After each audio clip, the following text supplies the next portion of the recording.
to reach out to voters with various pledges.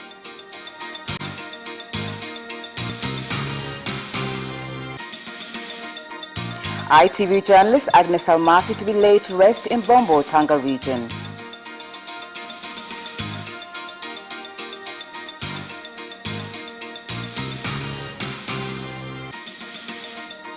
And in sports, Simba Sports Club striker Mehdi Kagere has denied fighting with coach Sven Vandenbroek.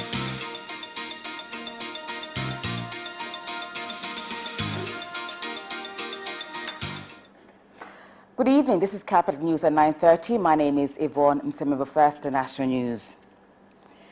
The presidential candidate from Chadema party, Tundu Lissu, has launched the party's election campaigns in central regions in Dodoma by making various pledges, including improving the health sector by making sure every Tanzanian can access health insurance services, as well as revolutionize the education system in the country.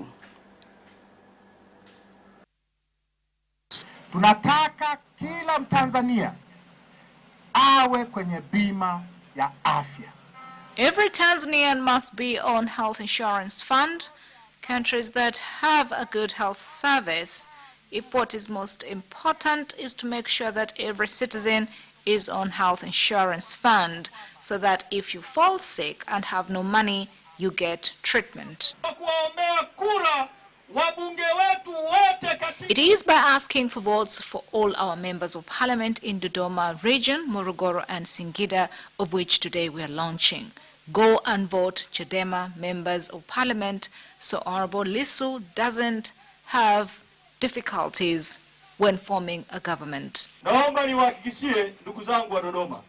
Let me assure you that the people of Dodoma, when Lissu becomes the president of United Republic of Tanzania on the 28th of October, we will have a good president who will stand for the freedom and justice and bring development.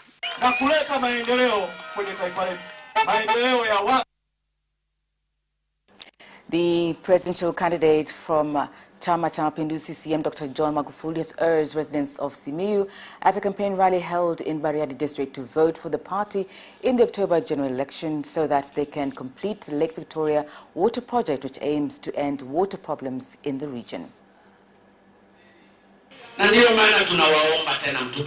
This is why we are asking you once again to vote for us. We are doing so as leaders because we recognize that we have a duty to serve. We've worked together to find money by putting pressure on those who had embezzled our money and decided that the money must go to ordinary citizens.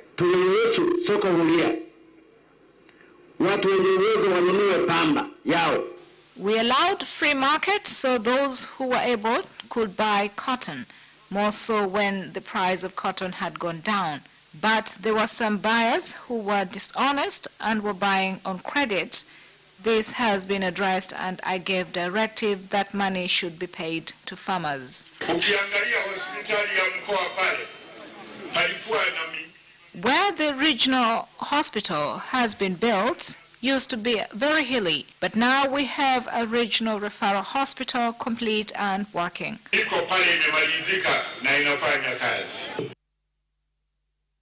Inspector General of Police, IGP Simon Siro, has called on political and religious leaders in Pemba Island to sensitize their followers on the importance of peace and stability during the election campaigns on polling day and after the election.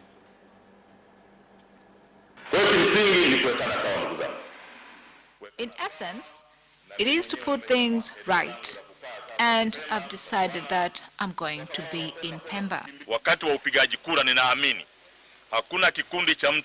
During voting, I'm confident that there is no group that will prevent the people of Pemba from voting. And those who during the election decide to evict tenants or refuse them to board public transport, I'm asking them to stop. This time round, we are well prepared.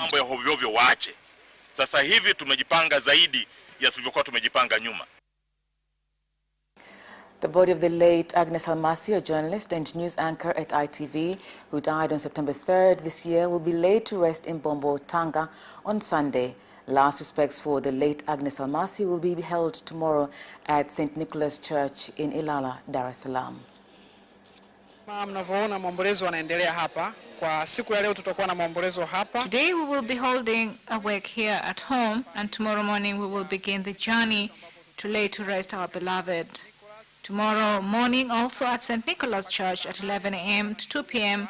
we'll be holding a mass, and whereby we'll also be able to bid her farewell, and then we will start the journey to Tanga, where she will be buried in Bombo graveyard. Agnes was still very young. She had only started her career, and she had a young family.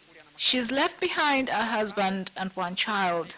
This is a big blow because she was very close to father. Msingi Agnes alikuwa ni mpole, mnyenyekevu, msikivu, ni mtu ambaye alikuwa anapenda muda wote She was humble and was not afraid to learn.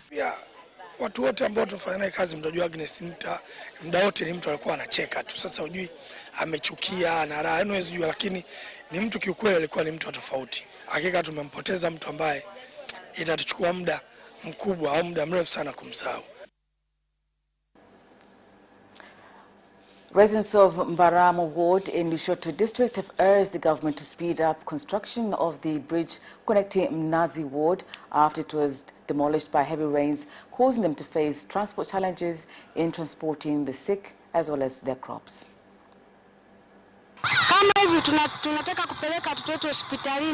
We cannot cross over because the bridge is too narrow. Tunakuanzia miaka hiyo kuanzia kahawa, angalau sasa hivi kiasi fulani kahawa imehorojeka.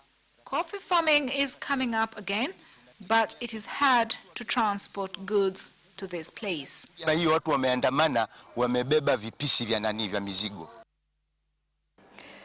The Chief Executive Officer of NCBA Bank, Tanzania Limited, Margaret Karume, has toured IPP media houses and commended them for the work they're doing that was making impact on various groups in society. Upon arrival at ITV, she was received by her host, Joyce Mavile, the Managing Director of ITV Radio 1, before she toured The Guardian and Nipashe newspapers, East Africa TV and Radio, ITV Radio 1, Capital Radio and Capital Television. Wakati ambapo unaingia katika lango, you are met with very professional look. As you go through the studios, you get to see what is happening in the background. You get to see how the news is processed. I've gotten to meet with very friendly staff. At least I'm much better enlightened about what goes on behind the news that we see on the TV. I've also been taken through the print, how newspapers are printed, vile magazeti yale ambayo tunasoma kila siku. The most impressive thing about IPP Group ni vile wako na a lot of studios. Hundreds of residents of Chuno Ward in Mtwara, Mkindani Municipal have turned up along the shores to get fish brought in by the sea.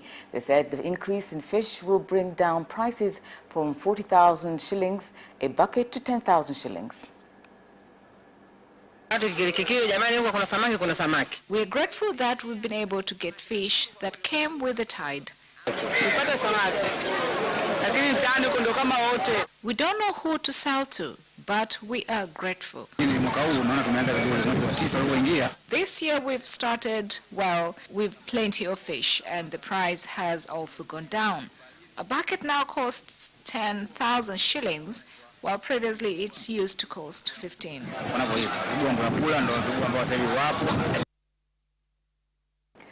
Tanzania has assured the UK and the international community that the election process underway will be peaceful, free and fair.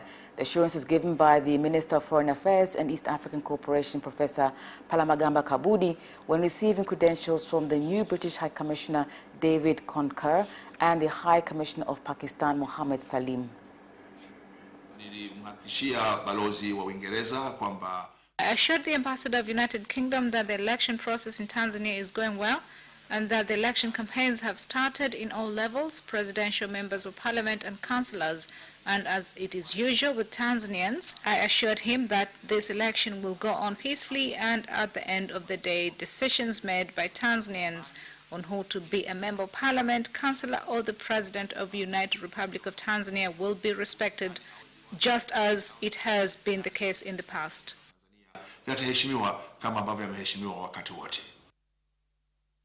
And that is the end of the national news. International news is next after the break.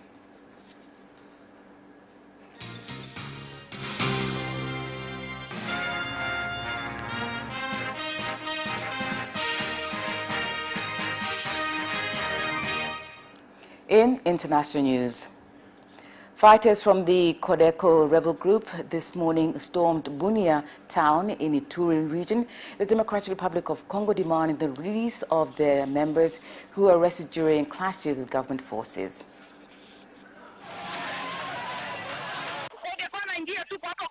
This act has saddened the government of Congo because there is the presence of the army and the police too. Long queues of lorries transporting cargo have been witnessed at Malaba area along the border between Kenya and Uganda after the government of Uganda started charging lorry drivers $65 for the coronavirus test. The drivers have urged the government of Kenya to intervene on the situation.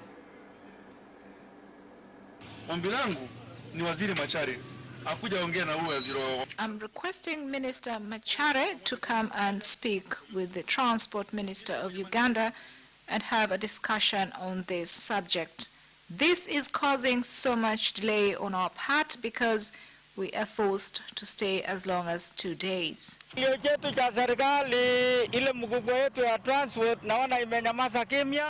We have not received any answers so far. The National Resistance Movement NRM has started primary elections to elect parliamentary and councillorship aspirants in Uganda who will contest the coming general election early next year. Watu wetu wa intelligence walionyesha eti kuna districts 45. There are 45 districts that are highly competitive. As security organ, we are well prepared, but since this morning, we've had no incidences. Hatujapata tatizo yote. Authorities in Kigali, Rwanda have reopened Nyarugenge market, which was closed 2 weeks ago due to increasing coronavirus cases at the market.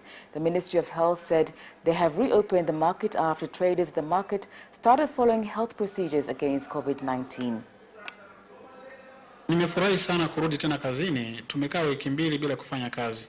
I'm very happy to be back to work. I have not worked for 2 weeks and this has affected the economy. Hatutaki tena. We don't want any more lockdown because we are now taking precaution against COVID-19. Wafanya biashara ndani ya soko hili. Traders in this market have shown us how they are going to receive customers in stages, but there is also water and soap for hand wash. Sasa mikono ndio maana tumelifungua.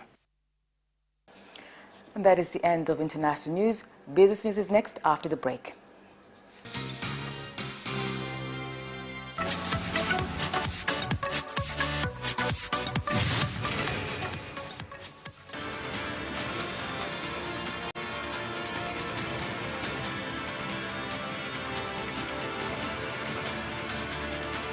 Watch Business Edition as we talk to business leaders and experts in sectors that are transforming Tanzania's economy. We believe that the driver is the customer. To change the mindset of traditional HR to the digitalization. Make sure that everybody can get some access to financial services. And once we understand the vision of our leaders, we then need to be behind them and help them in achieving that vision. Business have involved mercantile operations, trade guilds, or shared agricultural production, infrastructure, construction, financial sectors, tourism, and mining. Business Edition on Friday at 8:15 p.m.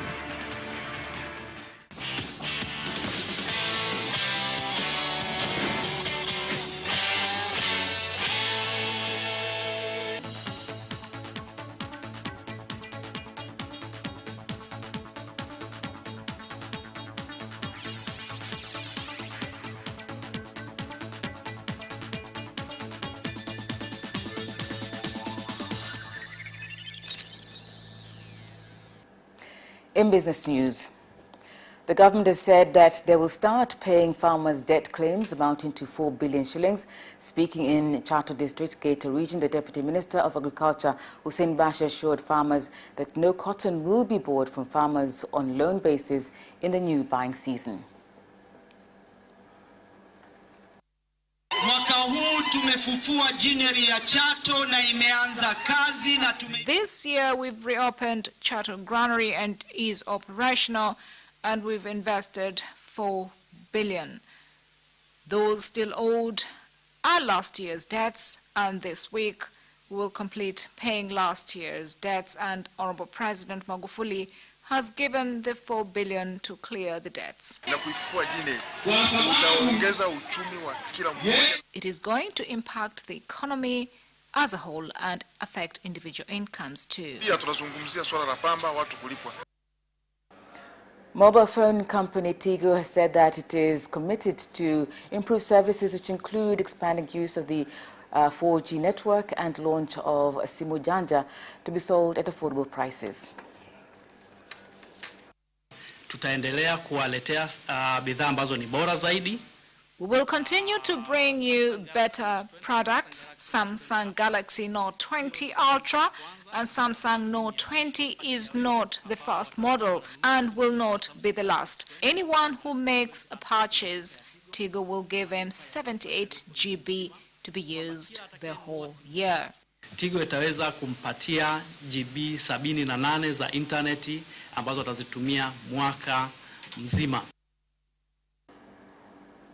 Cooperatives in Rukwa region have been advised to invest more on quality agricultural inputs such as tractors in order to increase productivity in time for the new farming season expected to start in October this year.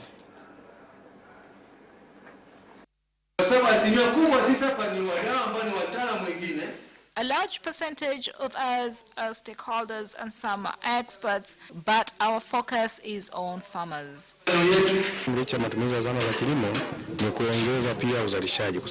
Modern farming will help improve productivity.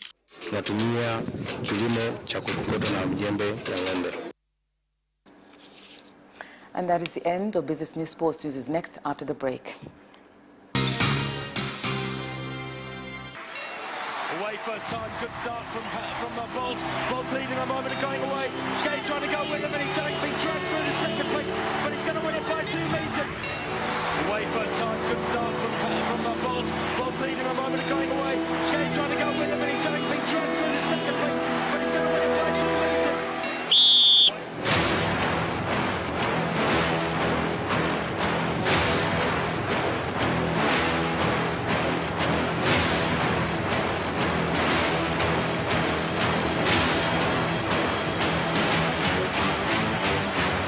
Opposition, Joaquinho, he did lose to Lynn.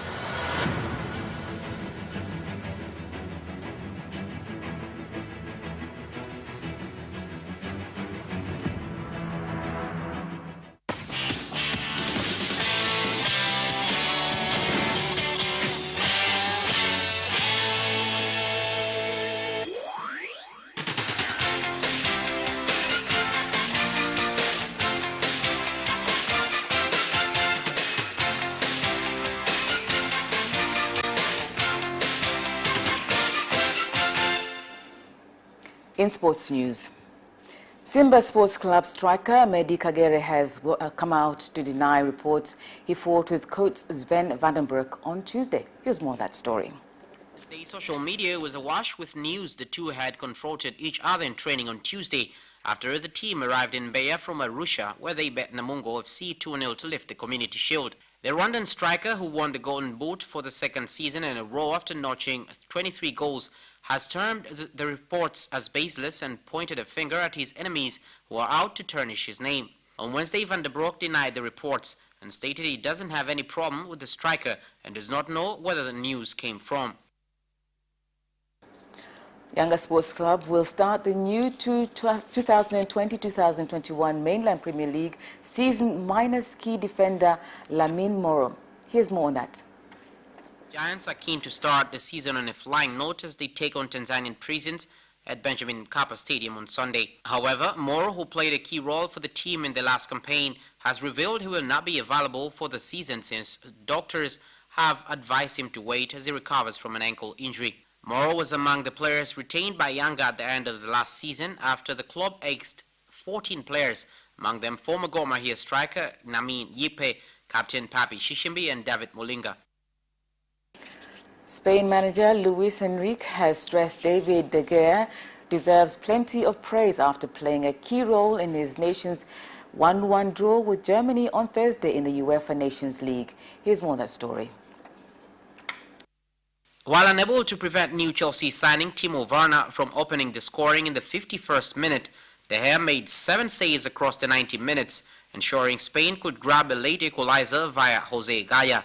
De Gea has been subject to increasing criticism for his performances for both Manchester United and Spain in recent times, with Enrique adamant his good games should be getting just as much attention. As De Gea impressed between the sticks, Barcelona youngster Ansu Fati made his debut for Spain as a substitute in the 45th minute at the age of just 17. Enrique clearly likes what he sees in the teenager, while also singling out 2 lesser-known names for praise.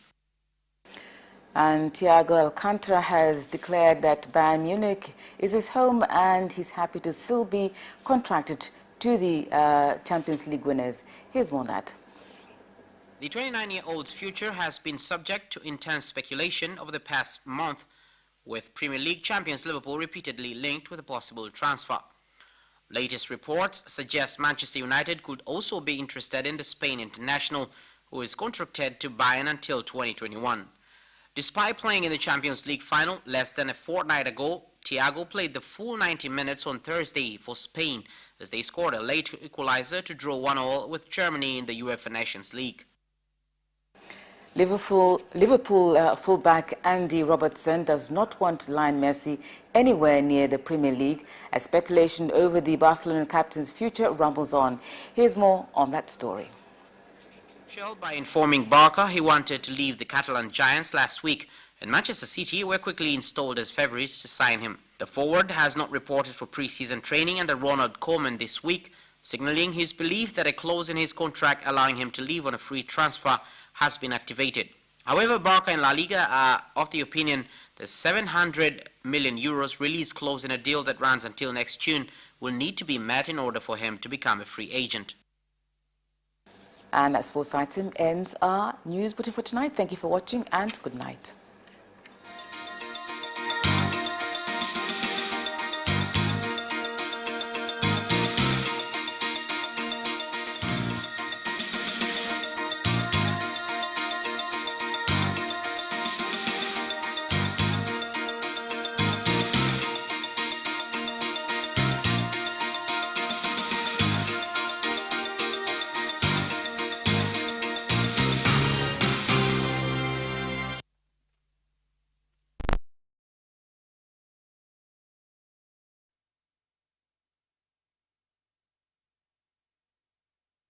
Si unajua kuwa 2020 ni mwaka wa uchaguzi?